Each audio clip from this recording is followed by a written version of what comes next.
বিদেশি ক্রেতাদের কাছ থেকে অগ্রিম পাওয়া রপ্তানি আয়ের 10% সংরক্ষণের বাধ্যবাধকতা প্রত্যাহার করা হয়েছে। রপ্তানি খাতে নগদ অর্থের প্রবাহ বাড়ানো ও ব্যবসায়িক কার্যক্রম সহজ করতে নতুন এই সিদ্ধান্ত নিয়েছে বাংলাদেশ ব্যাংক। এতে কাঁচামাল সংগ্রহ, উৎপাদন ও সরবরাহ কার্যক্রম আরও গতিশীল হবে বলে আশা করা হচ্ছে। বান্ডেল থাকলে প্রতি সেনমানিতে টাকা বাঁচবে। বিকাশ সেনমানি বান্ডেল কিনে জিতুন প্রতি লেনদেনে। বৃহস্পতিবার কেন্দ্রীয় ব্যাংক এই সংক্রান্ত একটি সার্কুলার জারি করেছে। এতে বলা হয়েছে, অগ্রিম রপ্তানি আয়ের ক্ষেত্রে আর কোনো সংরক্ষণ বাধ্যতামূলক নয়, তবে প্রকৃত লেনদেন নিশ্চিত করতে কিছু শর্ত মানতে হবে।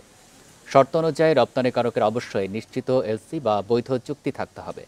পাশাপাশি তার আগের রপ্তানি কার্যক্রম সন্তোষজনক হতে হবে এবং অর্ডার বাস্তবায়নের সক্ষমতা থাকতে হবে।